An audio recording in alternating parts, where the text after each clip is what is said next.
En el Santander creemos que ha llegado el momento de seguir evolucionando para adaptarnos a todos aquellos que buscan una nueva forma de relacionarse con su oficina y mantener así nuestro compromiso con el progreso de las personas y las empresas.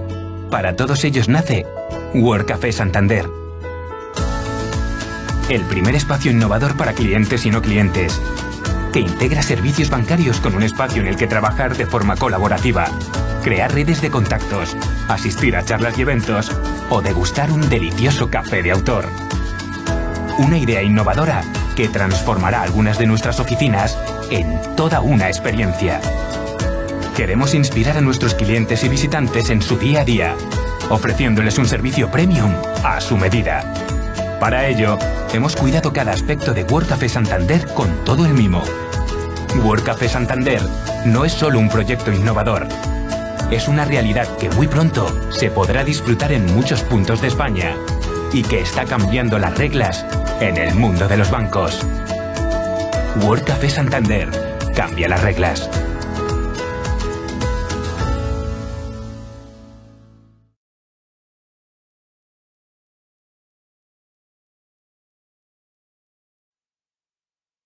Buenas tardes a todos y bienvenidos a Workcafé. Mi nombre es Francisco Sánchez y formo parte del equipo Workcafé Santander de la Universidad Complutense. Para aquellos que no lo conocéis, el modelo Workcafé es una apuesta del Banco Santander de expansión nacional e internacional, cuyo objetivo es establecer una nueva manera de relacionarnos con los clientes. En nuestros espacios Workcafé contamos con espacios de coworking, reservas de salas totalmente equipadas para vuestro uso y además una zona de coffee shop donde podréis degustar un fabuloso café de especialidad servido por nuestros compañeros baristas. Y además también tendréis eventos como el que celebramos hoy. Todo ello para clientes y no clientes de Banco Santander. En la retransmisión de hoy contamos con Jaime Gómez García. Bienvenido. Responsable de tecnología, lo tengo que leer. Responsable de tecnologías cuánticas y arquitectura blockchain, que nos hablará del impacto de la computación cuántica en nuestra seguridad digital. Jaime, no quiero robarte más tiempo, sin más, te doy paso, no sin antes recordaros que a Jaime le gusta hacerlo de manera interactiva, por lo que vosotros mismos decidiréis qué preguntas se hacen mediante votación durante la presentación. Muchísimas gracias. Muchas gracias a todos los que estáis aquí, muchas gracias a todos los que estáis ahí. Es un momento muy especial hoy porque es la primera vez que doy una conferencia presencial desde hace ya, ni se sabe, desde 2019 o principios de 2020. Así que nada, encantado de estar aquí con vosotros. Y bueno, pues efectivamente, los que habéis estado en alguna conferencia mía sabéis que me gusta que las cosas sean muy interactivas. Entonces, los que estáis aquí, no tengáis miedo en preguntar. Los que estáis allí, lo vamos a facilitar porque ahora os voy a poner la entradilla a un slide para que pongáis ahí vuestras preguntas, pero además es que también los que me hayáis visto alguna vez, al final de mis conferencias hay examen. Entonces, tomad nota y estaros atentos para luego sacar el examen. Además, es la primera conferencia en la que inauguro un reconocimiento que me han dado muy recientemente y es que me han puesto en el LinkedIn Quantum Top Voices 2022 en el primer trimestre. Es un reconocimiento que ha salido nuevo para las voces que hacen más divulgación de tecnologías cuánticas en LinkedIn.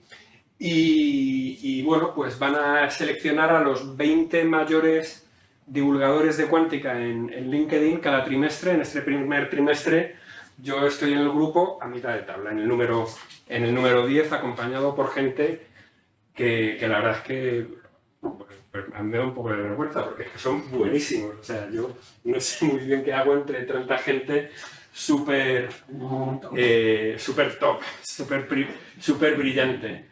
Tenéis aquí mi contacto del banco, tenéis mi contacto en LinkedIn, sentiros libres de contactar. He visto por aquí que alguien me ha felicitado en el chat, muchas gracias. Vamos adelante. Uniros por favor todos a Slido porque la interactividad, sobre todo con los que estáis online, la vamos a hacer a través de aquí.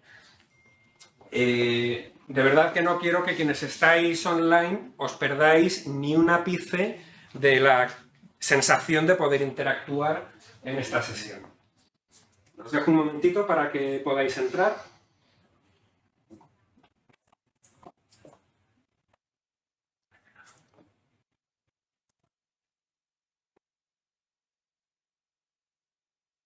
Bien. De todas formas, luego cuando vayan saliendo las preguntas, pues salen unas cosas. Sale otra vez, ahí tenéis. Bueno, pues vamos con la primera pregunta y es saber cuánto sabéis de computación cuántica.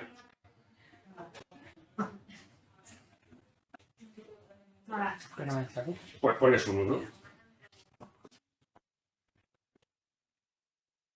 Y lo importante, o sea, no hay que tener vergüenza de nada. O sea, hemos venido a aprender, ¿no? Me encanta además que haya muchos unos. Porque se trata de hacer divulgación, si no estaríamos en una cátedra y hablando de cosas un poco más pesadas y con un montón de fórmulas, ¿no? Bueno, pues hombre, tenemos un poco de perfil intermedio ahí en el 3. Espero que me hagáis preguntas difíciles y sobre todo que aprendáis. Y los del 1 y los del 2, por supuesto, lo que espero es que aprendáis, sentiros cómodos y preguntad. Y vamos a ver cuál es nuestra posición antes de esta conferencia. ¿Qué nivel de amenaza crees que supone la computación cuántica para la ciberseguridad?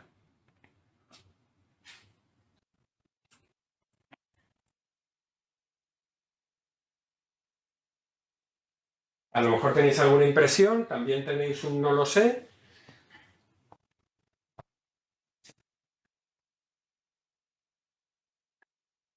Pues tenemos un poquito más de la mitad que no lo sé, un poquito menos en medio y unos cuantos, un porcentaje bastante importante, un 19% en un extremo.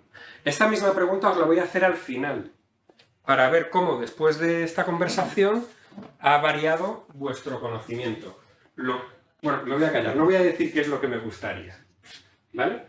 Luego al final os explico qué es lo que me gustaría. ¿Alguien, por favor, puede sacar una foto de esto para que nos acordemos de cuál ha sido el perfil del público?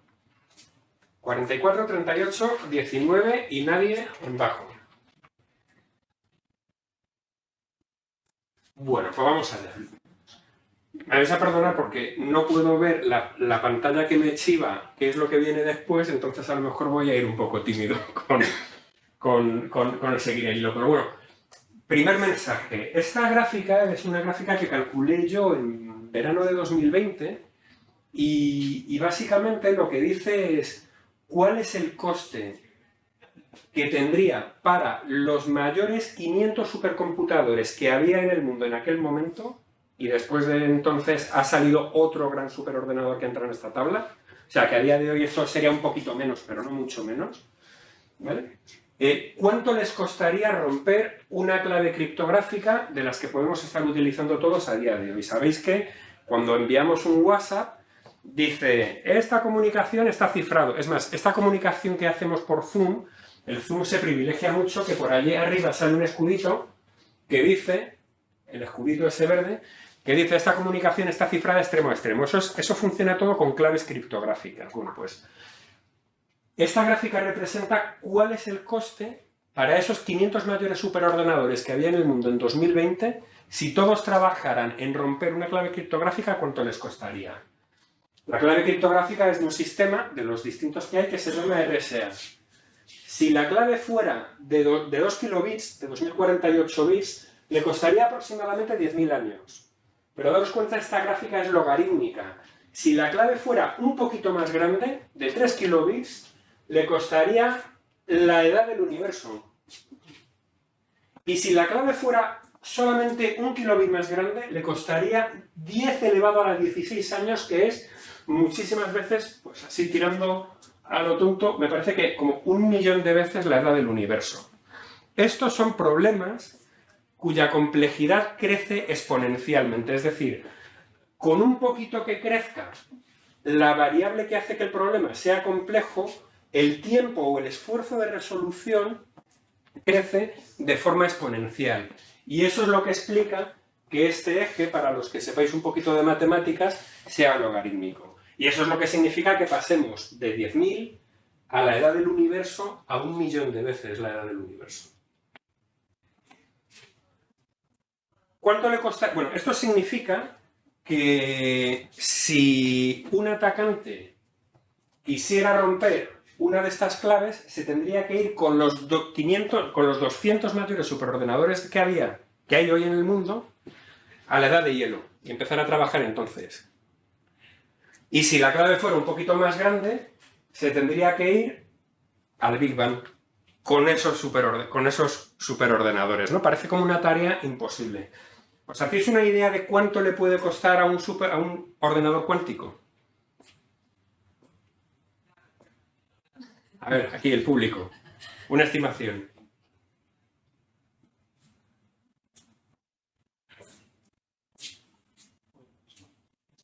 Ocho horas. 8 horas y hay distintas estimaciones de un poquito más o un poquito menos, ¿vale? Lo cual quiere decir que, en realidad, lo que hace que nuestra criptografía sea segura es que se basa en problemas que son muy difíciles de resolver. No es que sean irresolubles, pero es que necesitas tantísimo tiempo para resolverlos que simplemente atacarlos es impracticable. Pero claro, a mí me da igual que esto diga 8 horas, que diga 10 segundos o que diga 4 días. Yo no puedo cifrar mis comunicaciones con una clave que se puede romper en 4 días o en un mes. Porque en 4 días o en un mes esa protección desaparece. ¿Vale? ¿Cuál es la pega de todo esto? Que este estudio es de 2019, necesita utilizar 20 millones de qubits ruidosos.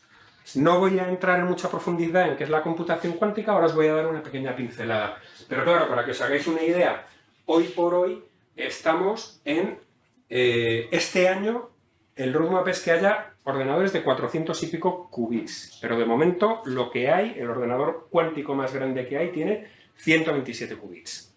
Hasta 20 millones nos queda un rato. Y además pone lo de ruidosos. Ruidosos quiere decir que los qubits son muy inestables, entonces no pueden ser perfectos. Entonces, a día de hoy, la tecnología que tenemos hace que tengamos qubits de mala calidad, digamos, con una tasa de errores elevada. Esto lo vamos a ver con un poquito más de detalle después. ¿Vale? Bueno, no tengo la Here we go again. Wait a minute. What is this? Vamos a hacer...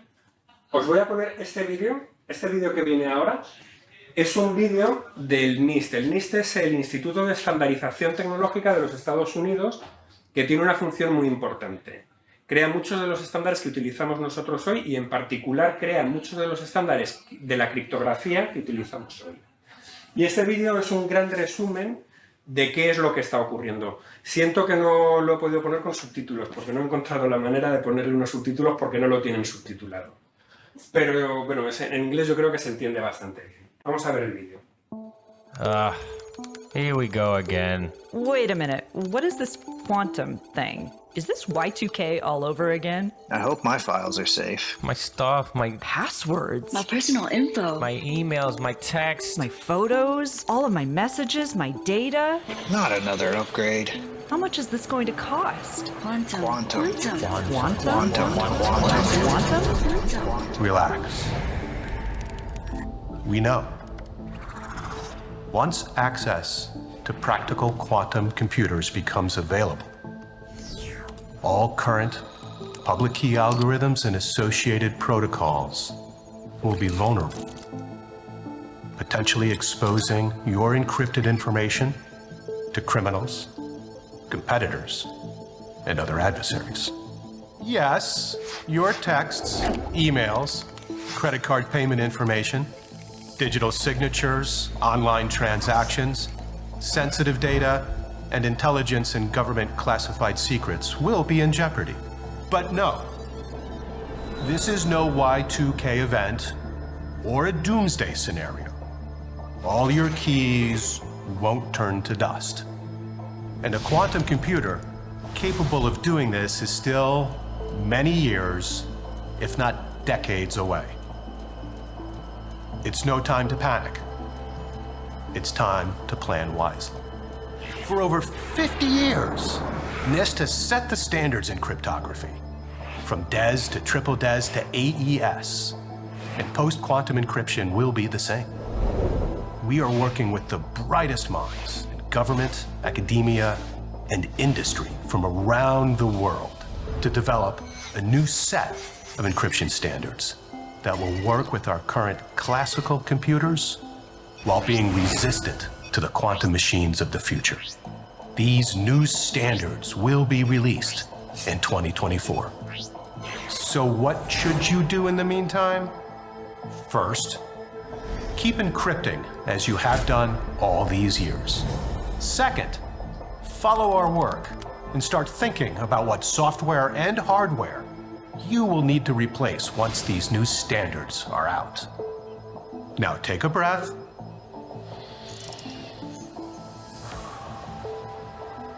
And know that we are staying ahead of this new potential cybersecurity threat. Together, we will be ready.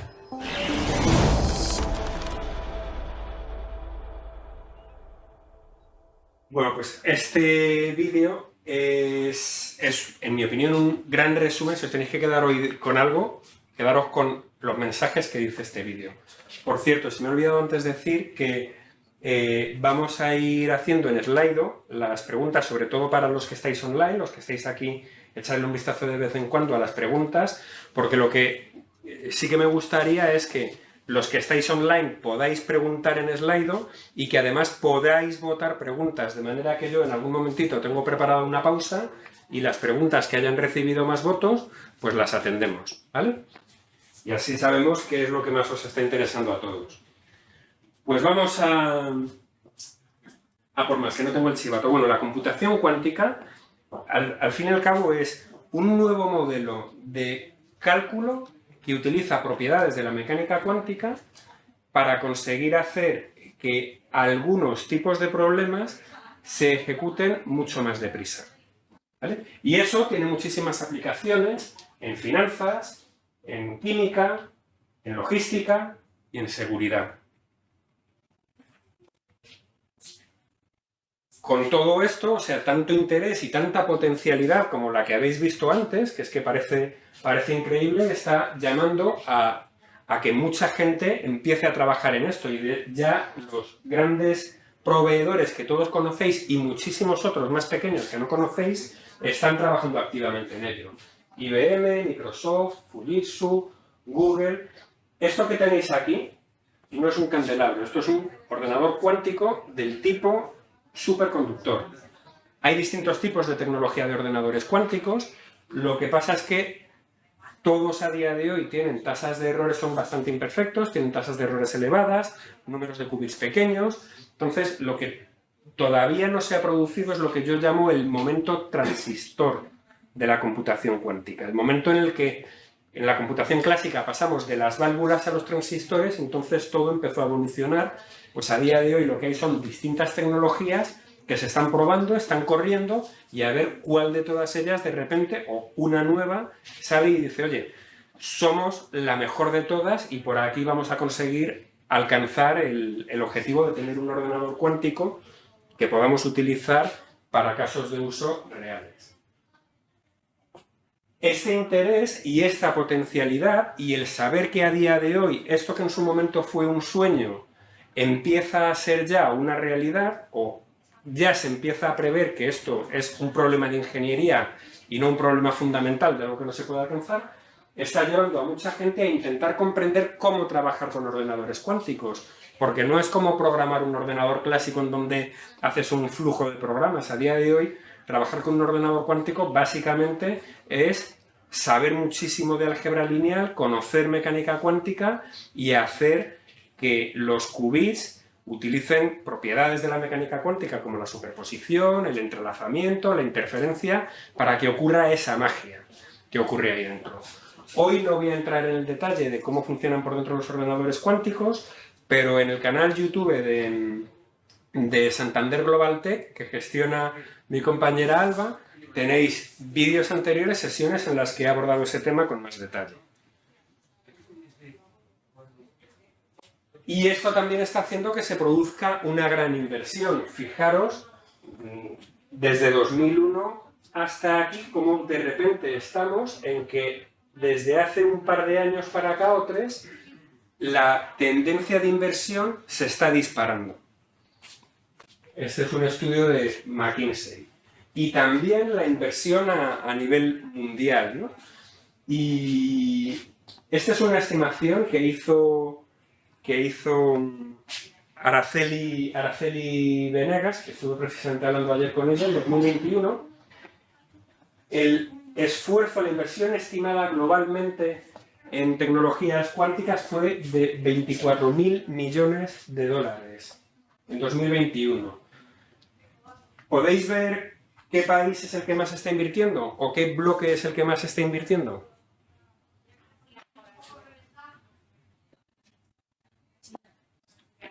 China.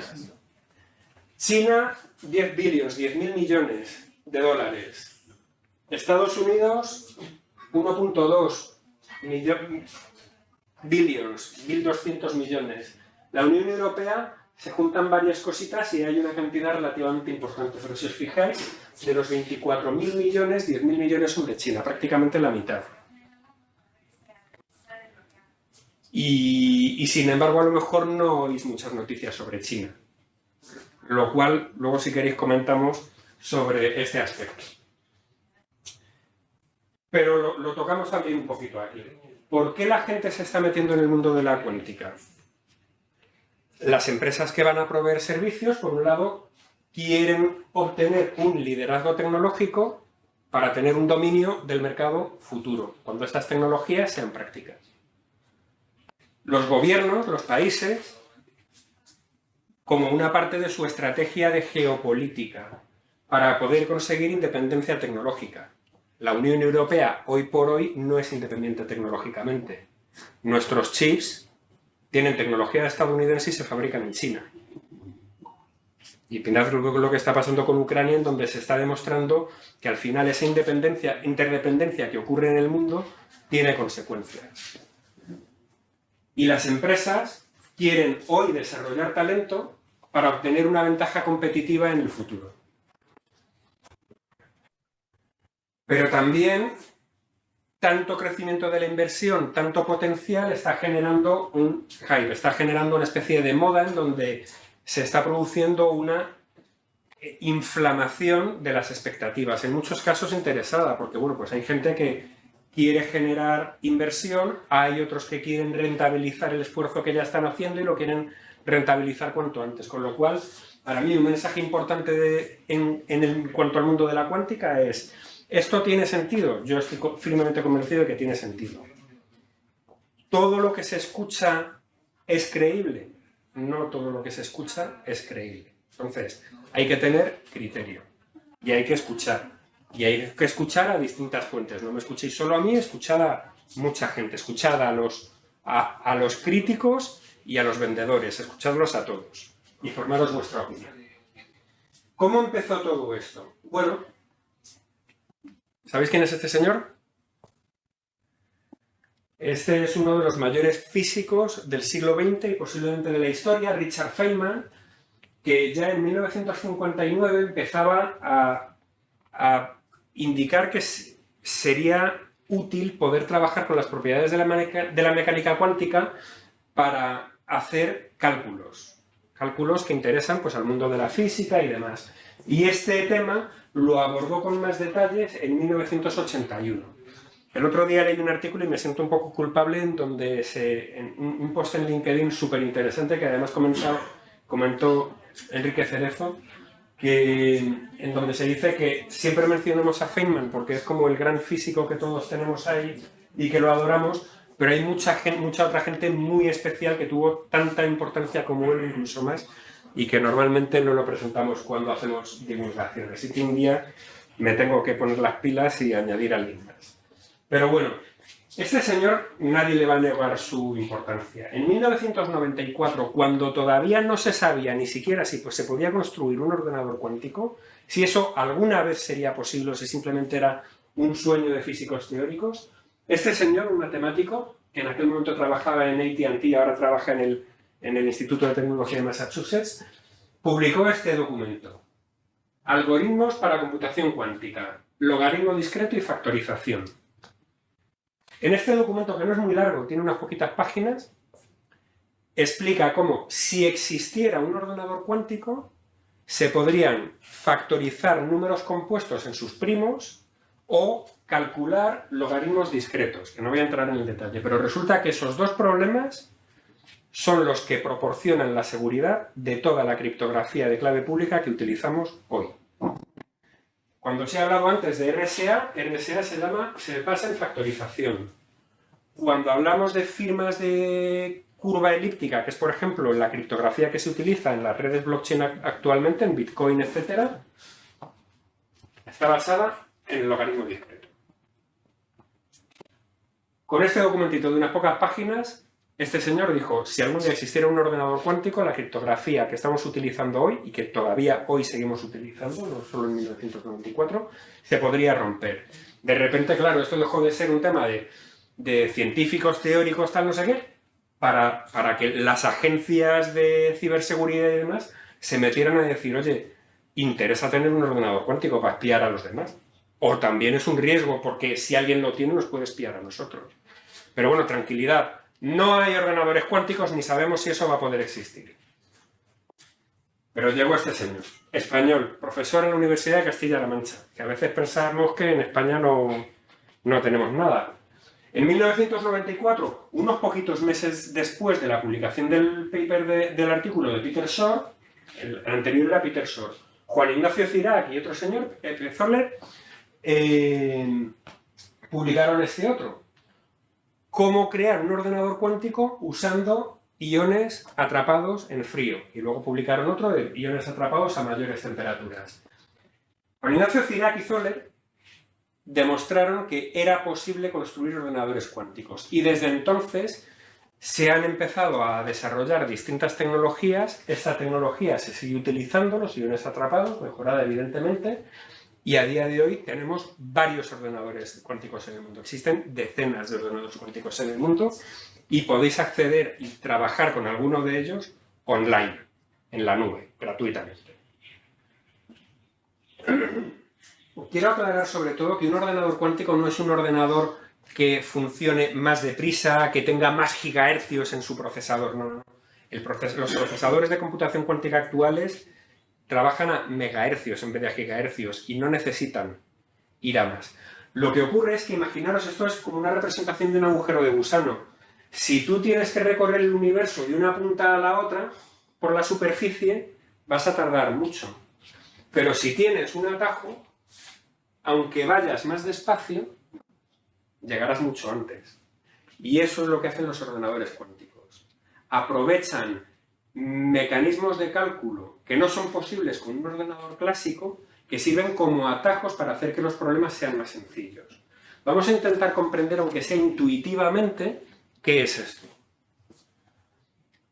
Cuando en un ordenador clásico, en el procesador de un ordenador clásico, tienes unos registros de memoria, cuando la memoria de un procesador clásico, o incluso toda la memoria del ordenador, tú miras, dices, la configuración de los bits lo vamos a llamar estado. Entonces, en cada instante de tiempo, la memoria de un ordenador clásico solamente representa un número. Grandísimo, pero solamente un número. Un instante después, un microsegundo después, un nanosegundo después, va a representar un estado distinto, pero solo uno. Sin embargo, en cada instante de tiempo, un ordenador cuántico puede representar varios estados simultáneamente. ¿Cuántos estados? Tantos como 2 elevado al número de qubits, de bits cuánticos que tenga el ordenador. ¿Por qué? Porque los qubits tienen la propiedad que se llama de superposición, y hoy no voy a entrar mucho en esto, de que pueden ser simultáneamente 0 y 1. Esto es muy difícil de asimilar, pero id al vídeo si queréis, porque he preferido hoy no aburriros con el tema de la superposición. Pero entonces, un ordenador cuántico que tenga 3 qubits va a poder tener 2 elevado a la 3, 8 estados. Va a estar representando simultáneamente 8 estados y va a poder estar trabajando con esos 8 estados a la vez. Mientras que un ordenador clásico tiene que trabajar con los estados de uno en uno. Eso de allá arriba, os recuerdo, un ordenador cuántico, y esto es una representación de los estados que tiene un ordenador cuántico con 5 qubits. Entonces aquí tengo 32 estados. En un instante de tiempo, este ordenador, y esto es un programa que me he hecho yo, es un dibujo de un programita mío. En un instante de tiempo se están trabajando con todas estas combinaciones de bits, que son todas las posibles, simultáneamente, al mismo tiempo, todas las posibilidades a la vez. Mientras que, por muy grande que sea el supercomputador, tú puedes poner muchos procesadores en paralelo, pero van a tener que ir uno detrás de otro. Y a poco que aquí empieces a añadir qubits, el número de estados que vas a poder estar trabajando aquí son más que el número de átomos en la Tierra, por supuesto, mucho más que el número de procesadores que seamos capaces de fabricar nunca jamás en la vida. Bueno, esto tiene implicaciones en ciberseguridad. Por un lado, las tecnologías cuánticas nos van a ayudar a generar claves de forma más segura, nos van a permitir mecanismos para intercambiar claves de forma más segura, pero también tiene un impacto en que la criptografía que utilizamos hoy se rompe. Y nos vamos a tener que migrar a nuevas formas de criptografía. Vamos a hacer este recorrido. Un resumen. No he querido hacer una clase de criptografía hoy, pero os recuerdo que estas cosas las tenemos en vídeos de YouTube del canal de Santander Global Technologies, ¿vale? Y si no queréis, luego de todas formas podemos preguntar. En resumidas cuentas, para los que lo comprendan, las funciones de hash, que a lo mejor os suenan de las redes de Bitcoin, la minería y todas estas cosas, tienen una afectación moderada, ¿vale? Y esto es lo que se expresa cuando dice Grover allí a la derecha. Entonces, por ejemplo, SHA-256, esta función se utiliza, por ejemplo, en Bitcoin, se utiliza para hacer firmas, para muchas cosas. La seguridad de ese sistema de hash, que es una especie de hacer resumen de datos, pasa de 256 a 128. La seguridad de los sistemas para generar resúmenes de datos se reduce a la mitad. Sin embargo, los sistemas de firma y cifrado se rompen con el algoritmo de Shor. Esto genera, en mi opinión, 3 dimensiones de riesgo. Dimensión número 1, confidencialidad. Si la tecnología que utilizamos hoy para cifrar nuestros datos, que enviamos por internet tranquilamente porque están cifrados, va a ser rota en el futuro, quiere decir que alguien que esté recolectando los datos que yo envío por internet hoy, los va a poder descifrar en el futuro y saber qué es eso que yo he mandado. Y hay casos de uso en los que eso puede ser un problema importante. O cuando yo almaceno datos en un disco, y estoy súper seguro porque aunque me roben este disco, el disco está cifrado y, bueno, pues si me roban el disco y el disco tiene datos importantes, en el futuro a lo mejor lo van a poder descifrar. Dependiendo de la validez a futuro, la importancia a futuro de esos datos, pues es un riesgo. La autenticación, cuando nos presentamos ante, por ejemplo, ahora en estos días para hacer la renta, pasamos nuestro DNI, lo insertamos y dentro de nuestro DNI están nuestras claves privadas, nuestras claves criptográficas. Y claro, y la Hacienda nos reconoce a nosotros porque dice, esa clave criptográfica es la tuya, la de Jaime. Si alguien puede romper el sistema y descubrir cuál es mi clave privada, va a poder presentarse como si fuera Jaime. Va a identificarse, a autenticarse como si fuera yo. Entonces se van a poder falsificar credenciales o se van a poder crear firmas. Cuando utilizamos un programa sabemos que está seguro, pues es seguro porque pues lo ha firmado pues, Microsoft el fabricante que sabemos que procede, que es el autor de ese programa. Pero si alguien quiere modificar el programa y es capaz de firmarlo como si fuera Microsoft, nosotros vamos a estar utilizando un programa que tiene un troyano dentro, pero que tiene una firma válida. Eso es otro problema. Y por otro lado, la seguridad legal. Cuando firmamos digitalmente un documento, por ejemplo, la renta al final tiene una firma digital, tanto nuestra como de la agencia tributaria.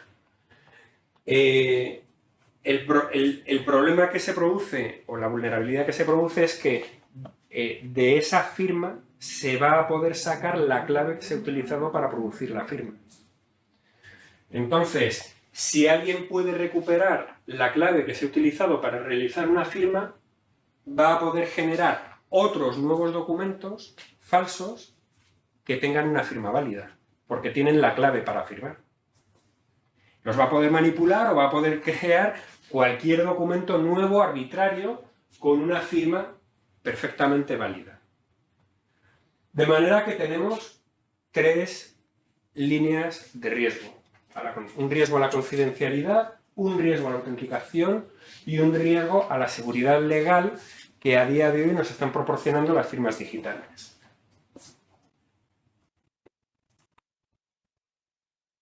Eso no sé por qué está aquí. Esto no sé por qué está aquí. Puede ser utilizado, ¿no? Esta pregunta es de otra conferencia y no sé por qué está aquí, os lo juro, porque la he revisado 27 veces. Paso página. Me preocupa que se me hayan desordenado las cosas. Bueno, esas son las preguntas de la gente. No, esas no son las preguntas. Son las preguntas. Sí. Claro, sí, es verdad. Gracias, ¿eh? Es que aquí había metido el de las preguntas del público y no me la estaba esperando. Muchas gracias, ¿eh? ¿Puede ser utilizada la computación cuántica para minar criptomonedas? Me encanta que me hagas esa pregunta. Estuve hablando antes de ayer de eso. Ese es uno de los temas que más me interesa. La respuesta corta es se puede, pero no va a proporcionar una ventaja relevante. ¿Por qué? El minado de criptomonedas se basa en el cálculo de hashes. Y os he explicado antes que la ventaja que tiene un ordenador cuántico para calcular hashes es que es un poquito más eficiente. Pero ese incremento de eficiencia es, en principio, teórico, y cuando se lleva a la práctica no es para tanto. Y además, lo importante en la minería, para dar seguridad a una red como la de Bitcoin, es que el consenso de la red esté distribuido. Entonces, un solo ordenador cuántico probablemente no va a tener capacidad, o sea, aunque consiguiera tener algo de ventaja, no va a ser suficiente como para desbancar la potencia de todo el resto de los mineros, que en redes, por ejemplo, como la de Bitcoin, utilizan ASICs muy perfeccionados, muy efectivos. ¿Se puede utilizar la computación cuántica también en técnicas de cifrado? Sí, y lo vamos a ver. Entonces esa la respondo un poquito más adelante.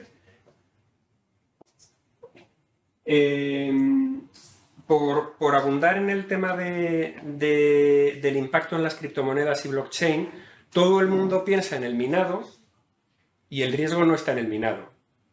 El riesgo está en la firma. El riesgo está en que cuando tú envías una transacción de una criptomoneda, en realidad lo que estás haciendo es producir una firma digital. Y esa firma digital alguien la va a poder romper. Va a poder conocer tu clave privada y va a poder enviárselo el dinero que te quede en la cuenta, ¿vale? Hay 2 tipos de ataques, pero eso es otra conferencia. Lo que pasa es que la estoy dando bastante últimamente, la de antes de ayer. Pero bueno, si queréis al final, si tenemos tiempo, hablamos de ello. Y dicho lo cual, un mensaje para que luego los fanáticos de Bitcoin me critiquen, que es que siempre me muerdo la lengua.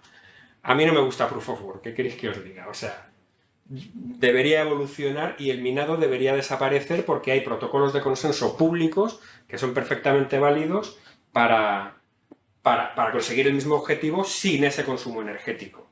Pero bueno, este es un debate que alguien me va a empezar a criticar, pero que me gustaría tener sosegadamente. Porque no es que critique el consumo energético de Bitcoin, es que critico por qué estar trabajando con Proof of Work si hay alternativas. La energía más eficiente es la que no se consume. Bueno, ¿cómo se puede hacer criptografía con tecnologías cuánticas?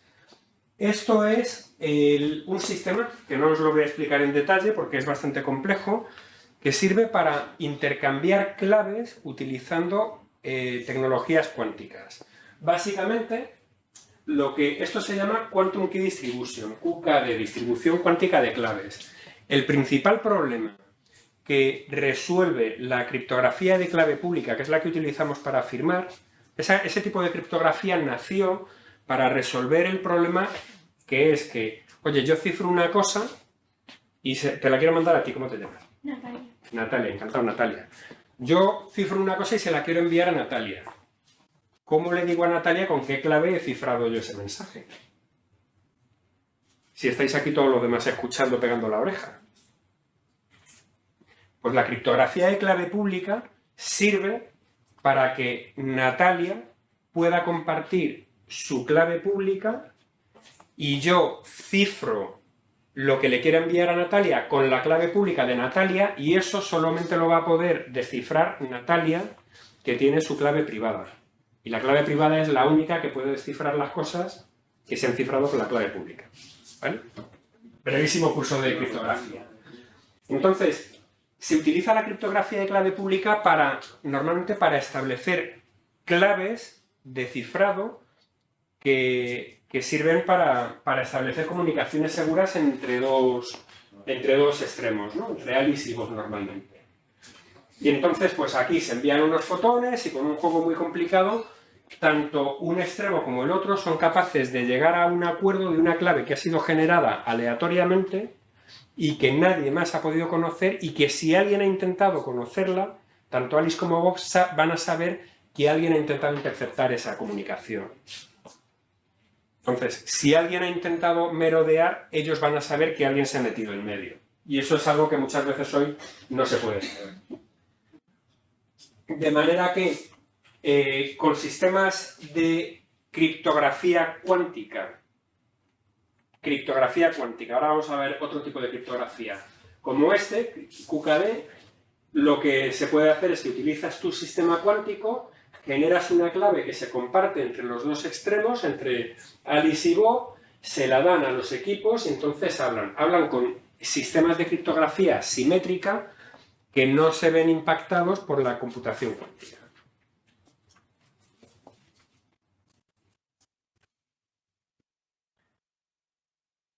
Quienes han hecho avances más impresionantes a este respecto son los chinos, que han conseguido hacer una comunicación cifrada con esta tecnología de 4.600 kilómetros. No me acuerdo ahora mismo las ciudades, pero vamos, van recorriendo por fibra óptica con una serie de puntos intermedios y pegando un salto con un satélite. Este nivel, los chinos están muy lejos de todos los demás. En la Unión Europea estamos trabajando en un programa, la Unión Europea trabaja en el programa Quantum Flagship, que promociona una serie de iniciativas en tecnologías cuánticas. Uno de ellos es el EuroHPC, este de aquí abajo, que es promover que haya avances en tecnologías de computación cuántica en la Unión Europea, y el otro es el EuroQCI, que es infraestructuras de comunicaciones cuánticas en Europa, y que ahora mismo está trabajando principalmente en generar comunicaciones seguras utilizando los sistemas que os he explicado ahora, utilizando QKD. ¿Vale? Luego vamos a entrar al debate del interés de QKD y lo comentamos, ¿vale? El objetivo de EuroQCI es que está trabajando en un par de líneas. Una línea de segmento terrestre, que es crear redes de fibra óptica con soporte para intercambio cuántico de claves, que se están desarrollando a nivel nacional, España también. España está trabajando con nodos en Galicia, Madrid y Barcelona. Y la idea, en una primera fase, lo que estamos haciendo en España es crear redes locales dentro de estos ámbitos para dentro de unos años ser capaces de interconectarlas entre sí y más adelante los distintos países que habrán desarrollado sus redes locales se interconectarán, ¿vale? El objetivo es que cada país desarrolle su red para que luego la Unión Europea una las de los distintos países, con el objetivo de que si un país se marca un Brexit, pues oye, no sea el dinero de la Unión Europea el que ha desarrollado la red de comunicaciones cuánticas de ese país. El país se ha pagado su red y la Unión Europea las une todas, ¿vale?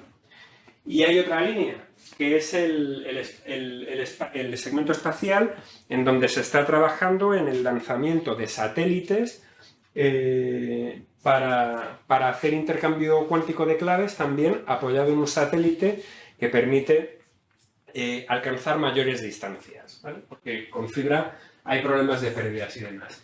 Y dentro de unos cuantos días vamos a tener una noticia muy positiva española respecto a este asunto.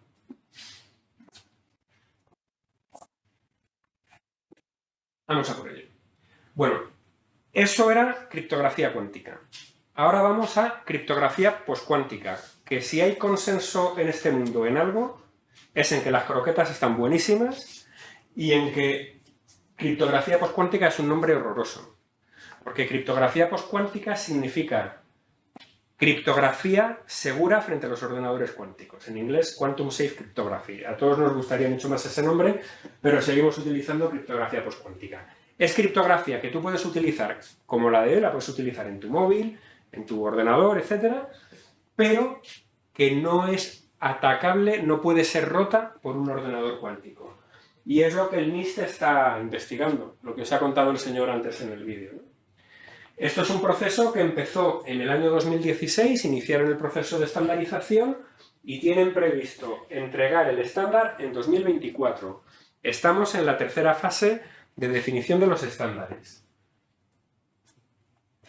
Y estamos en la tercera y última ronda, en donde, bueno, pues aquí hay un montón de algoritmos de criptografía poscuántica que se han identificado. Hay un bloque que es el que tenéis arriba, que es de finalistas. Hay un bloque que es el que tenéis más abajo, que es alternativas. ¿Y por qué hay que tener alternativas? Bueno, también se dividen en algoritmos de cifrado, los que pone ENC de encryption, y los de firma, los que pone SIG de signature. ¿Y por qué hay alternativas? Pues porque hace unos cuantos días a uno de estos algoritmos ha salido que... Pues un tío que dice, en 53 horas, en un fin de semana con mi portátil me lo he cargado. Y está empezando a haber algunas dudas con Dilithium y con Kyber. Claro, ¿cuál es el problema? Estamos intentando inventar, desde 2016 para acá, criptografía con problemas nuevos que reemplacen a un ordenador que todavía no conocemos bien y que reemplace a criptografía que está basada en problemas que se conocen desde tiempos de Euler, si no antes, bueno, la factorización desde Pitágoras o antes, que llevamos siglos intentando resolver esos problemas y sabemos que son verdaderamente muy difíciles y claro, y ahora de repente necesitamos problemas nuevos. Pues estamos investigando un poco deprisa, con lo cual el trabajo, la comunidad criptográfica mundial está ahora mismo trabajando de forma súper intensa, en primer lugar, en identificar qué algoritmos pueden ser útiles a futuro para trabajar y que sean alternativa a los actuales y siendo seguros frente a la computación cuántica, y también están trabajando en las propuestas que se están haciendo, vamos a atacarlas a muerte a ver si les encontramos problemas, con lo cual a mí personalmente el que se encuentre este fallo me alegra, me reconforta. Lo malo sería que no se encontrara ningún fallo, porque entonces dirías, a lo mejor nadie se lo está pensando, ¿no? Esto da pie a un concepto con el que nos vamos a tener que familiarizar los que vivimos en el mundo de la ciberseguridad, que es criptoagilidad. Que se trata de, hasta ahora hemos estado utilizando algoritmos que eran súper estables, con RSA llevamos desde los años 70, con curva elíptica llevamos desde el 85 y vivimos súper contentos. Pero a futuro no sabemos si alguno de esos algoritmos nos vamos a migrar y dentro de 5 años alguien se los va a cargar y van a estar rotos. Entonces, vamos a tener que a futuro hacernos la idea de que los algoritmos que hayamos utilizado de criptografía vamos a tener que ser capaces de cambiarlos rápidamente y minimizando el impacto que tenga ese cambio. O sea, no puedo embarcarme cada vez que se vea una vulnerabilidad en un algoritmo, en un proyecto de miles de millones de dólares, ¿no? Tengo que ser capaz de hacerlo deprisa y casi de forma tan automatizada como sea posible, porque es posible que tengamos que cambiar de algoritmos en el futuro varias veces, hasta que encontremos alguno que se sepa que es estable y que no se va a poder romper. Criptoagilidad. Entonces, comparando criptografía cuántica.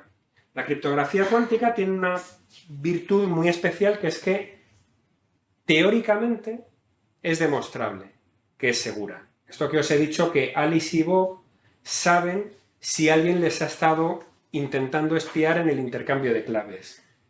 Ellos lo pueden saber. Y si nadie les haya estado espiando, ellos lo saben, con lo cual están seguros de que su clave no ha podido ser comprometida.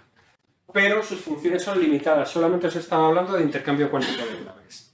De intercambio de claves. No se estaba hablando ni de firma, ni de cifrado, ni de nada más. Todo eso es bastante complejo. Necesitan infraestructura compleja. Se está trabajando con fotones. Es materia muy sensible. Y por otra parte, cuando haces que todas estas cosas tan delicadas funcionen en el mundo real, es posible que parte de esa seguridad demostrable pueda no ser tan demostrable, no pueda ser tan rígida, ¿vale? Por otro lado tenemos la criptografía postcuántica, que se puede ejecutar clásicamente, se puede ejecutar en vuestro teléfono móvil, que se puede insertar en el chip de vuestro DNI, que son módulos de software que se pueden reemplazar, se pueden mover, pero tenemos un grado de incertidumbre sobre hasta qué punto, oye, a ver si dentro de un año este algoritmo va a ser inseguro, ¿no? Porque todavía no lo conocemos bien, porque todavía no sabemos bien cómo trabajar con los ordenadores cuánticos y se pueden descubrir, igual que Peter Shor descubrió en 1994 su algoritmo, pues alguien podría descubrir otro para romper nuevos sistemas. ¡Alcalde! ¡Todos somos contingentes! ¡Pero tú eres necesario! Y hasta aquí mi resumen sobre dónde me posiciono yo entre la criptografía postcuántica y la Quantum Key Distribution, ¿no? Y el QKD. Para mí, la criptografía cuántica, el QKD, está muy bien, puede ser muy útil, puede ser un caso de uso muy práctico, pero la criptografía postcuántica es necesaria. Porque no vamos a poder hacer QKD en mi DNI, no vamos a poder hacer QKD en un teléfono móvil, no vamos a poder hacer QKD en un pequeño dispositivo IoT que esté aislado. Entonces, el futuro puede utilizar las dos tecnologías, pero en mi opinión, una tiene que triunfar, con lo cual el esfuerzo para hacer que la criptografía postcuántica sea segura es muy importante, el trabajo del NIST es muy importante, el trabajo de los investigadores que están intentando atacar esos algoritmos es muy importante para darnos seguridad. Y claro, ¿en cuánto tiempo va a ocurrir todo esto? Pues pensad que la computación clásica en 1946 era esto. Y hoy aquí tengo millones de veces más potencia de cálculo que hay, que en esa sala. Esto es lo que os decía antes del momento transistor, que es que... otro ejemplo, perdonadme, es que como no veo la diapositiva que tengo a continuación, este es el señor Tim Berners-Lee, que es el que inventó el servidor web en 1991. Esta caja es el primer servidor web de la historia. 1991. Menos de una década después ya habían nacido algunas de las mayores empresas del mundo actual. Menos de una década después. Desde aquí hasta Google, no sé si hay 6 años. Hasta que nació Google. Y fijaros lo que es Google hoy. Entonces, lo que os quiero decir con esto es que la tecnología evoluciona muy rápidamente. Los problemas de la computación cuántica a día de hoy, aunque es muy incipiente, son problemas que ya no se cree que no son fundamentales, son problemas de ingeniería, y los problemas de ingeniería eventualmente se resuelven. Hay 2 parámetros importantes a la hora de evaluar la potencia de un ordenador cuántico. Por un lado, el número de qubits. Y aquí podéis ver que teníamos, esto es 0, 10, 20, 10, 100, 1000, escala logarítmica. Pues hemos estado en la fase de investigación aquí con pequeños números de qubits y de repente estamos en el momento en el que parece que la curva se gira y empezamos una línea de crecimiento exponencial en el número de qubits, con perspectivas de llegar a tener del orden de 1 millón de qubits alrededor de 2030. Y eso nos pone, esta gráfica en concreto, nos pone en los 20 millones de qubits en 2040, los 20 millones de qubits de los que hablábamos antes.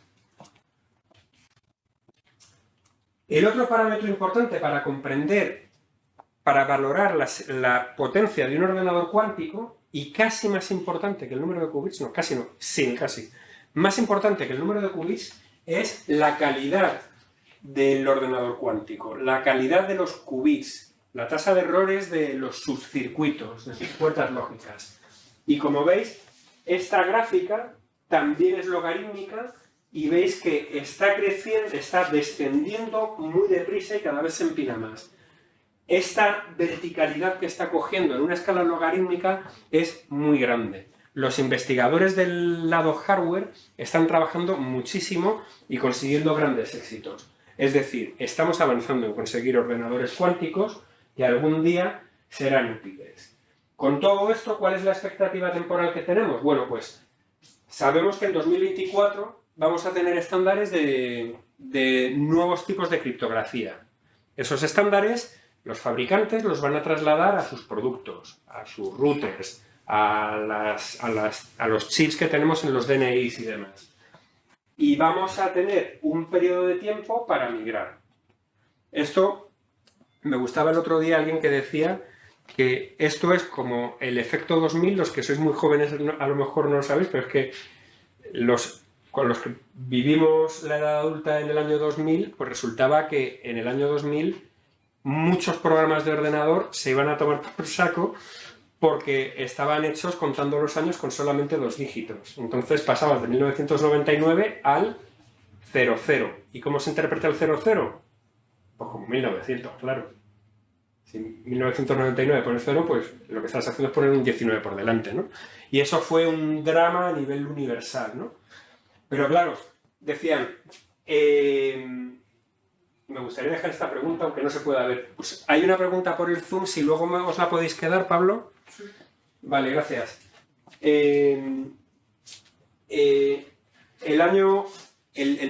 problema que tenemos con esto es que en el año 2000 sabíamos que el problema se materializaba el 1 de enero de 2000. Sobre este problema no sabemos cuándo se materializará. Es más, probablemente no conoceremos en el momento que se haya materializado. Porque lo más probable es que se materialice dentro de los servicios secretos de algún Estado-nación. Para espiar a los demás países. Entonces, sabemos el problema, pero no sabemos cuándo se va a producir el fallo. Con lo cual, ¿cuál es nuestra responsabilidad? Intentar abordarlo de la manera más ágil, sin perder los nervios y sin ponernos nerviosos, como decía antes el señor del MIS. ¿Cuál es la expectativa de que el daño se produzca?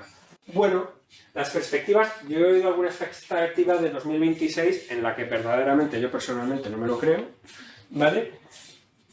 Hay quien dice que alrededor de 2030 ya empieza a haber un número importante de probabilidades y los que hacen perspectivas más relajadas lo cifran hacia mediados de la década de los 40.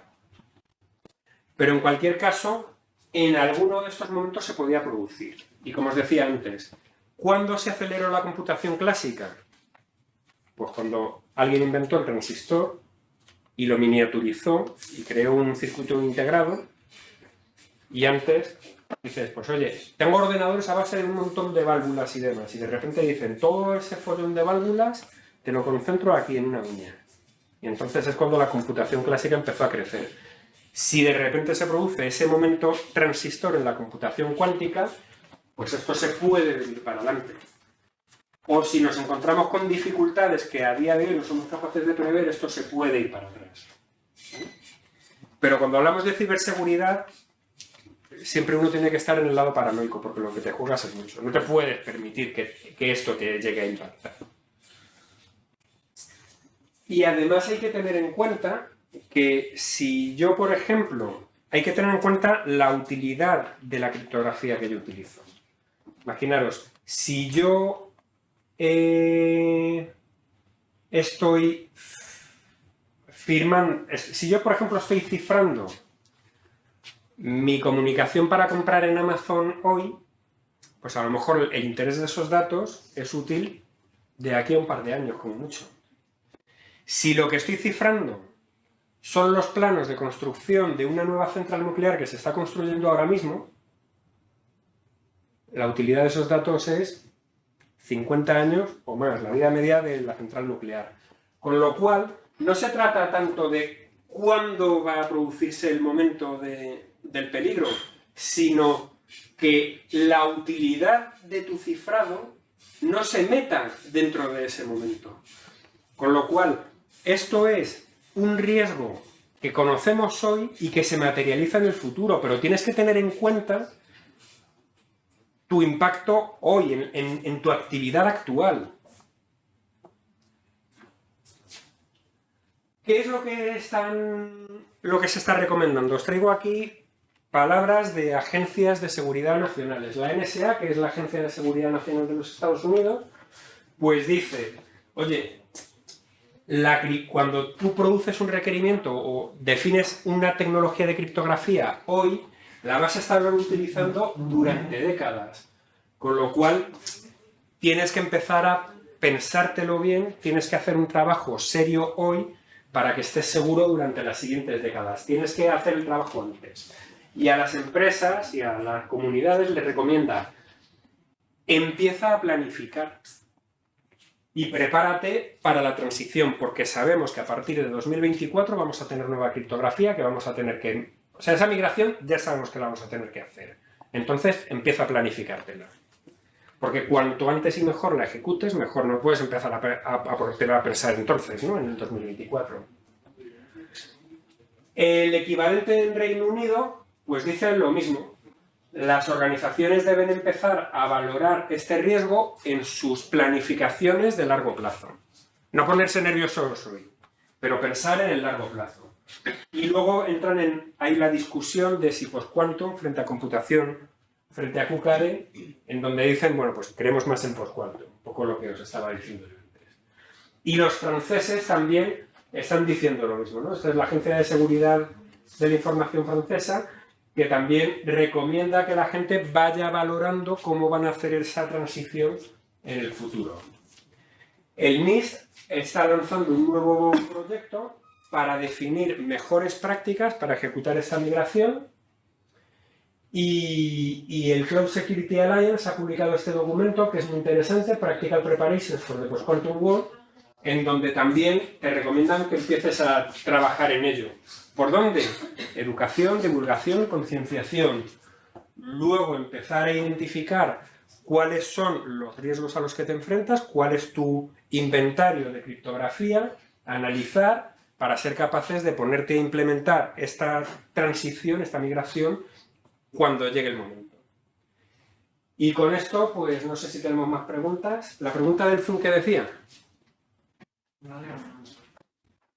¿Tenéis alguna pregunta por aquí? Sí. ¿Puedes ir un poco a la diapositiva anterior, un momento? Por ejemplo, tú que estás dentro de Santander, ¿en qué etapa estamos aquí? ¿En las primeras todavía? Sí, ¿no? Nosotros, yo en este momento estoy trabajando, ahora mismo aquí estoy haciendo activamente esto, y dentro de Santander también lo estamos haciendo, y tenemos proyectos de tenemos algún proyectito de cuántica y también de comprender el riesgo cuántico. Con algunos de nuestros criptógrafos y con nuestra gente de investigación y ciberseguridad. ¿La preguntita del FUM la tenemos? Sí. El tema de TicketBuy y Verifactu, ¿va a durar poco debido a estos avances? Pues es que ahora mismo no sé ni cuál es uno ni cuál es el otro.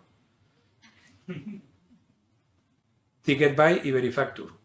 Pues ni idea, si me pudieran explicar más. Bueno, ¿alguna otra pregunta aquí en el público? Álvaro. En España, más o menos, ¿sabes cuánta gente se dedica a esto? ¿Cuánta gente investiga realmente computación cuántica? Claro, esto es... La pregunta es... No tengo una cifra que sea independiente. Yo lo que os puedo decir es que en España hay bastante gente, proporcionalmente poca. Si tú pones en Google Trends, pones Quantum y lo comparas con, por ejemplo, blockchain, pues Quantum sigue siendo una rayita que está muy abajo, ¿no? O sea, todavía hay poco interés. Pero sí hay en España gente que está estudiando, las universidades están empezando a hacer másteres en computación cuántica, hay varias universidades que los están sacando y sobre todo además lo que tengo que decir con muchísimo orgullo es que tenemos excelentes investigadores en las universidades españolas, en muchas de todas ellas. No quiero mencionar a ninguna en especial, pero tenemos excelentes investigadores en computación cuántica.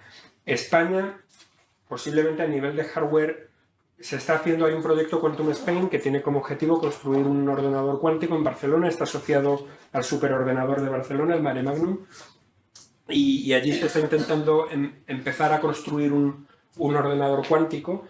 El interés posiblemente no sea tanto el hecho de tener ese ordenador cuántico, sino comprender cómo construir un ordenador cuántico y ser capaces de aportar la tecnología necesaria para construir uno, ¿no?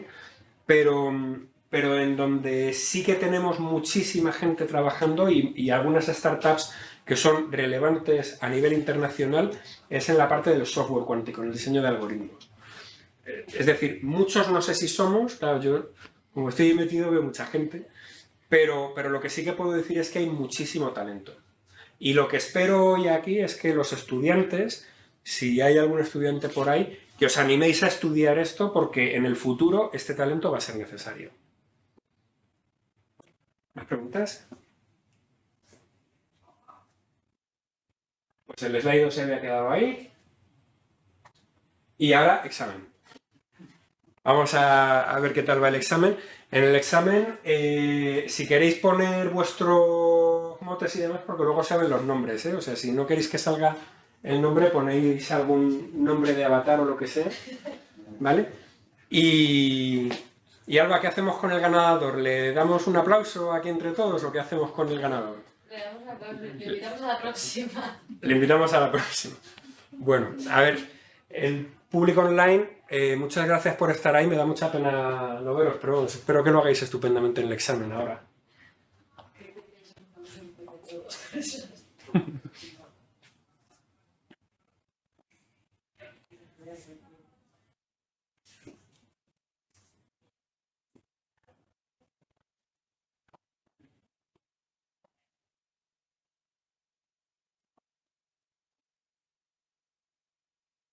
Me parece que nos hemos quedado aquí.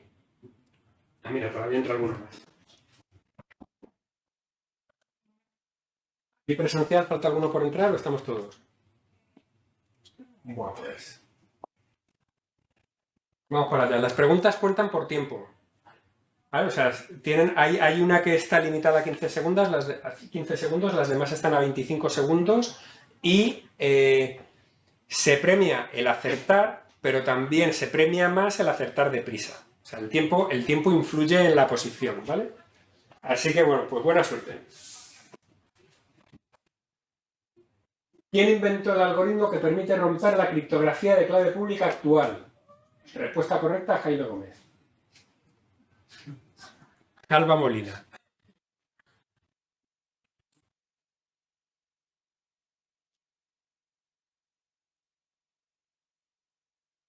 Ya no me decepcionéis, tenéis que salir todos con matrícula, ¿eh? O sea, aquí no se permite ni un fallo. Peter Shor. Bueno, pues un poquito más de la mitad, habéis acertado, os he liado un poquito con Richard Feynman. Richard Feynman era el físico que había predicho que sería útil tener ordenadores cuánticos. Peter Shor es el que se inventó el algoritmo de Shor. El algoritmo de Shor se conoce así tal cual. Y Love Grover es el que se inventó el algoritmo, un algoritmo de búsqueda que es útil para el cálculo de hashes y para otra serie de cosas, pero para cálculo de hashes y también afecta un poquito a la criptografía de clave simétrica. Vale. E Ignacio Cirac es el español que descubrió cómo se podrían construir procesadores cuánticos. Pues tenemos... ¡Hombre, Elton! Hola, Elton. Elton lo que pasa es que es un enchufado, porque Elton me sigue a todas partes. Lo tengo de groupie. Vale, vamos a por el siguiente. Felicidades, Elton. ¿Qué significa criptoagilidad?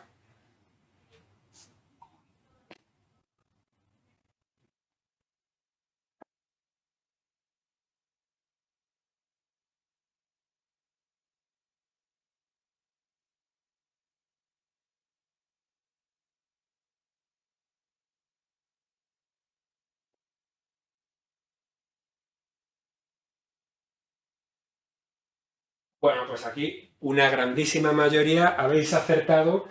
No se trata de migrar nuestra criptografía cuanto antes, y todavía no sabemos a dónde nos vamos a migrar, que no han salido los estándares y los que están saliendo se están rompiendo. Poder ejecutar algoritmos criptográficos muy deprisa, no, eso es una cuestión de procesador o que el algoritmo sea un poco más fácil de ejecutar o menos. Poder migrar a criptografía pues, cuántica muy deprisa, pues no, eso será útil, pero he migrado una vez y ya que... No, la gracia es que tengo que ser capaz de cambiar mis algoritmos en el futuro, porque puede que a los que me haya migrado antes se vuelvan vulnerables de repente sin previo aviso. Siguiente. Bueno, ahora tenemos la lista. Elton a tope. Bueno, oye, en el top 5 están todos aquí a tope, o sea, está siendo una cuestión de tiempo nada más. Ah, muy bien, muy bien. ¿Cuándo prevé NIST publicar estándares de criptografía postcuántica? Lo hemos insistido varias veces, incluso en el vídeo del señor del NIST. Esta no la podéis fallar nadie. Alba, ¿qué hacemos aquí en La Falle? ¿Qué hacemos aquí en La Falle? ¿Cogemos un café aquí fantástico de los del World Café y se lo tiramos por encima? No. El café es demasiado bueno aquí como para tirárselo a nadie por encima. No se puede despilfarrar. 2024, la mayoría ha acertado. 2030, 2026 no lo he mencionado para nada. 2030 lo he mencionado como una posible fecha temprana en la que la criptografía actual podría haberse rota. Un momento en el que podrían existir ordenadores capaces de romper la criptografía. Pero los estándares los saca el NIST en 2024 y ahí empieza la fecha de migración a la criptografía postcuántica.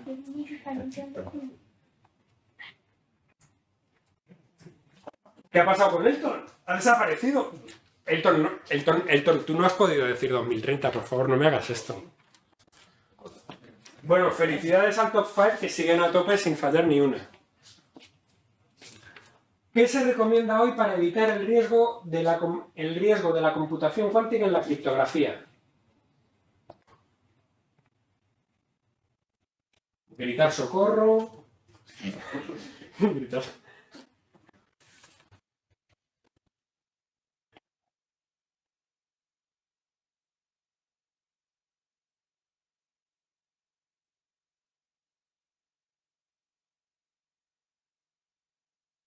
Pues la respuesta correcta es divulgar para generar conocimiento del riesgo. Empezar a migrar nuestra criptografía, ¿a qué? Si todavía no tenemos estándares.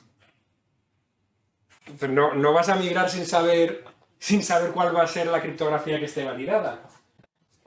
Y desarrollar nuestra criptografía de forma independiente. Esto es un mensaje muy importante. La criptografía es una materia muy difícil. Todos los que intentan desarrollar criptografía por sí mismos terminan fallando, terminan teniendo problemas. Miraros en el canal YouTube de Santander Global Tech, que gestiona Alba, miraros el el vídeo de introducción a la criptografía que hice, que pongo algunos ejemplos bastante curiosos de cómo Sony intentó hacer su propia criptografía para la PlayStation 3 y gracias a eso fue posible jugar a juegos de la PlayStation 3 gratis. Entonces, cuando alguien tiene que utilizar criptografía, siempre utilizad librerías validadas, auditadas, que se sepa que sean seguras y que estén programadas por criptógrafos, por gente que sepa de verdad. Hay ahora una vulnerabilidad que acaba de salir en Java muy importante, precisamente por utilizar código criptográfico que no era bueno, no era de calidad. Bueno, pues con esto 069185. ¡Qué alegría! ¡Qué alegría que hayas ganado! No sé si está por aquí. ¿Alguien de estos está por aquí? Sí, el segundo es empate. El segundo es empate. ¿Empate de qué? ¿Empate de qué? ¿Tú eres guía? Ah, tú eres de G. ¿Y guía? ¿Y guía eres tú? Ahí os habéis puesto los aplicaditos de clase. ¿Antonio GM está por aquí? Alba, ¿esa eres tú? ¿O tenemos otra Alba infiltrada? Muy bien, Alba. También, felicidades por entrar en el top 5. Muchas felicidades a todos.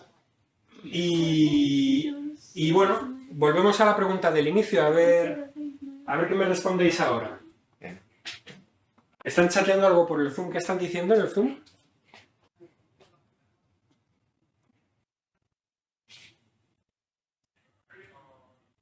Ah, muy interesante, muchas gracias. Gracias a ti, Carlos. Ah, Antonio Gallego a lo mejor le conozco. Muy bien, Antonio, y por encima... Sí, me conoces. Pues oye, Antonio, jugué hace muchísimo. Encantado de tenerte por aquí. El tema de TicketBuy y Verifactu. La pregunta anterior. Sí, pues la verdad es que ahora mismo no caigo. Oye, Antonio, un abrazo muy fuerte.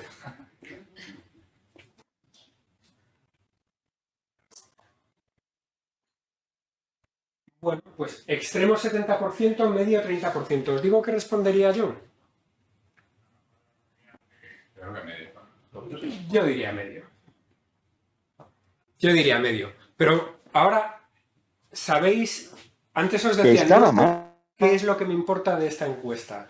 Ahora, que no llames. ¿Qué es lo que me importa de esta encuesta? ¿Qué creéis que me importa de esta encuesta? Porque la gente ¿Alguien ha dicho algo en el Zoom? Sí, no, alguien que se ha muteado.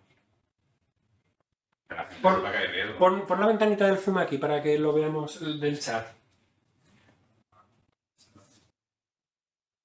Vale. A mí lo que me importa es que ¿cuánto teníamos en el... no lo sé, al principio? 74. 44 y lo hemos bajado al 0. Eso es divulgación. Entonces, muchísimas gracias porque el que esto sea 0 era mi objetivo de hoy. Yo personalmente diría medio y posiblemente incluso dudaría en si ponerlo como bajo. Quizá lo dejaría en medio. ¿Por qué pensaría en ponerlo en bajo? Porque hay muchísima gente, no os hacéis una idea, muchísima gente trabajando en que esto no sea un problema. Y eso es el mensaje del vídeo del principio. ¿Por qué lo pondría en medio? Porque creo que existe el riesgo de que nos despreocupemos, de que no seamos conscientes de que esto está ahí, y como en el año 2000, yo que viví el año 2000, recuerdo que en 1999 todo el mundo andaba desquiciado, cuando el problema se conocía desde mucho antes. Entonces, yo no lo llamaría extremo, o sea, sí que es un riesgo extremo en el sentido de que es una amenaza real, pero se está trabajando en ella. Entonces, por eso no la dejaría como extremo. ¿Minimiza, por favor? Vale. Entonces, no la pondría en extremo por ese motivo. Entonces, es importante que sepamos que está ahí, es importante que sepamos que hay muchísima gente trabajando en ello para que esto no sea un problema y cuando en 2024, 2025, lo que queda hasta 2030, todos estemos cambiando nuestra criptografía, espero que os acordéis de esta tarde aquí todos juntos y de mí. Muchas gracias.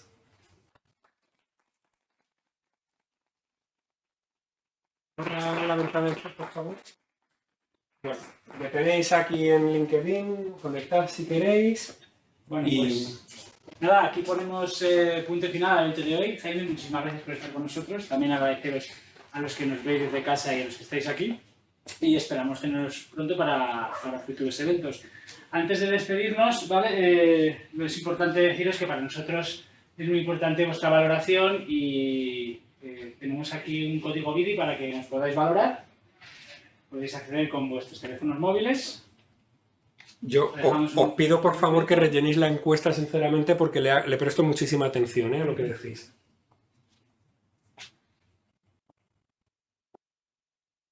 Y sin más, nos despedimos. Muchas gracias y feliz tarde. Muchas gracias a todos.